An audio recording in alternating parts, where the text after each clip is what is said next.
Hola, hola, ¿cómo están? Bueno, terminamos con este video de Max Weber para las masas, en este ciclo de sociología en 10 minutos para comprender a los autores clásicos de la sociología, ¿no? Y en este caso nos toca trabajar con el último de los autores, que es Max Weber. Ya hemos repasado en videos anteriores la sociología o los elementos sociológicos de la teoría de Marx y la sociología de Durkheim. Bueno, hoy vamos a trabajar con uno distinto. Max Weber, a diferencia de Marx y de Durkheim, parte desde otra metodología de lo social, ¿no? Él no tiene una visión estructuralista de lo social, sino que él va a partir de considerar al actor social como punto de partida de la comprensión de la realidad social, ¿no? Y en este sentido, él, que no se consideraba mucho como un sociólogo, terminó haciéndolo justamente, decía él, para exorcizar el fantasma todavía vivo de los conceptos colectivos, ¿no? Hasta tal punto llegaba esta especie de negación de la estructura. Él decía que la sociología debía evitar caer en la sustancialización de los fenómenos sociales, es decir, darle entidad de cosas, ¿no? Recuerden que Durkheim sí hablaba de hechos sociales como cosas.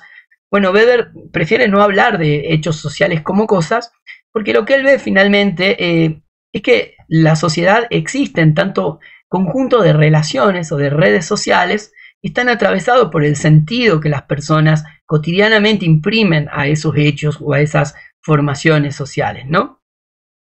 De Weber nos llega sobre todo su último libro, que es el único que llega a sistematizar en vida en 1920, que es la primera parte de Sociología de la Religión. La que se va a encargar de sistematizar el grueso de sus aportes va a ser su esposa, Marianne Weber, póstumamente, ¿no?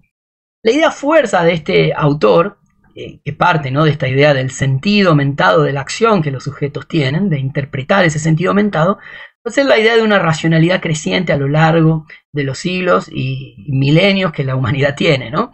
Este proceso de racionalidad o de racionalización significa la posibilidad de explicar, ¿no?, a través de una praxis técnica los pasos que las personas siguen en sus prácticas cotidianas para conseguir algún fin, ¿no? Y qué explicación dan estas personas sobre esos pasos, ¿no?, sobre esas praxis. Este proceso de racionalización admite una dirección que va en un proceso de mayor racionalización en el tiempo, ¿no? Pero que en el occidente capitalista, en el occidente moderno, ha alcanzado su proceso máximo, su límite de racionalidad, ¿no? Y que tiene que ver con una forma específica de racionalidad, que es esta especie de racionalidad técnica o racionalidad instrumental. Puntualmente él la va a llamar racionalidad con arreglo a fines, ¿no? Y que no tiene en cuenta los medios para llegar a un objetivo, sino que los medios son instrumentalizados en consecución de esos fines. Lo que importa finalmente son los fines, ¿no? Y esa es quizás la jaula o la trampa de la racionalidad moderna, ¿no? Una racionalidad que instrumentaliza incluso a veces a las mismas personas en función de los fines que se quieren lograr. Bueno, la sociología de Weber se construye a través de una metodología que trata de identificar a lo largo del tiempo y de la historia las distintas motivaciones que llevan a las personas a actuar de distintas formas, ¿no? Él lo hace a través de la construcción de estos instrumentos que van a ser los tipos ideales, ¿no? Es decir, son instrumentos teóricos, cognitivos y metodológicos para el análisis comparativo de lo social, ¿no? El análisis histórico comparativo, y que permiten justamente la comprensión de este sentido que las personas le imprimen a sus prácticas. Ahora, estos tipos ideales que Weber va a ir construyendo son construcciones típicas teóricas, ¿no? No significa que en la práctica una práctica concreta determinada tenga una sola intención o un solo sentido aumentado. Pero lo que él dice es que se puede extraer de una acción social su orientación típica, ¿no? Es decir, cuál es el factor decisivo que estaría explicando para la persona el porqué de su acción. Él va a construir tipos de acción ideal, ¿no? Acá tenemos acción con arreglo a fines, que es la que hablamos que es propia de la modernidad, pero también otras como la acción afectiva, la tradicional o la con arreglo a valores. De estos tipos de acción ideal, Weber va a extraer quizás lo más importante o quizás lo más relevante de su teoría política, que van a ser los tipos de dominación. Y ahí vamos a poner vamos a hacer hincapié particularmente en su tipo de dominación legal racional, que es el tipo de dominación de los estados burocráticos modernos, ¿no? Es el modo típico de la dominación en los estados modernos, ¿no? Que es una dominación impersonal es la dominación de las reglas, de las leyes, de los procesos burocráticos, y que son los que constituyen, ¿no?, la forma de obediencia específica en nuestras sociedades modernas. Y a Weber no se le escapa que al ser sociedades de masas, de grandes cantidades de personas, Weber dice es la única forma posible de administrar enormes grupos de personas, ¿no?, a través de las burocracias y esta dominación racional legal.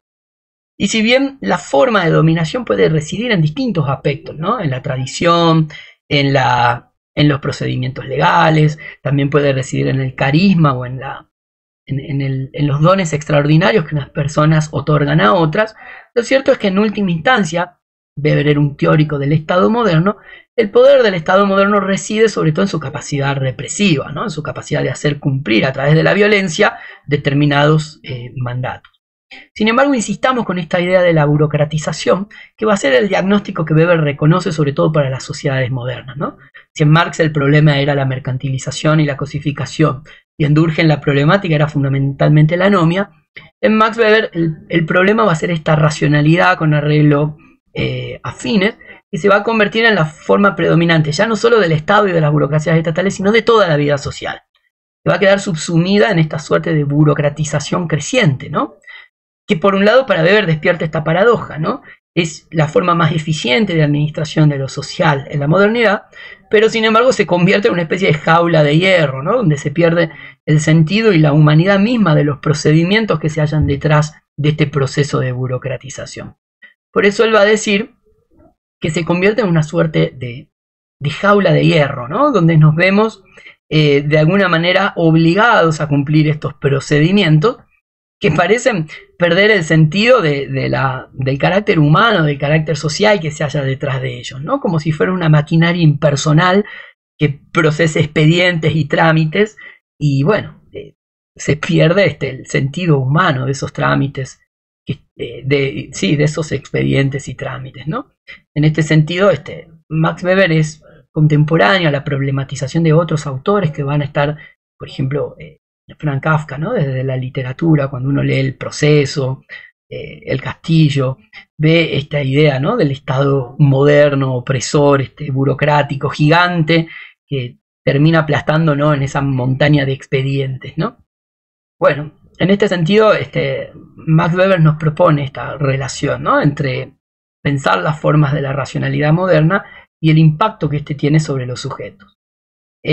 También hay que decir algo así sintéticamente, como en Weber las ideas sociales van también configurando formas de prácticas económicas, prácticas sociales específicas. Y en ese sentido tenemos su gran obra, que va a ser La ética protestante y el espíritu del capitalismo, donde allí él realiza un estudio interpretativo de cómo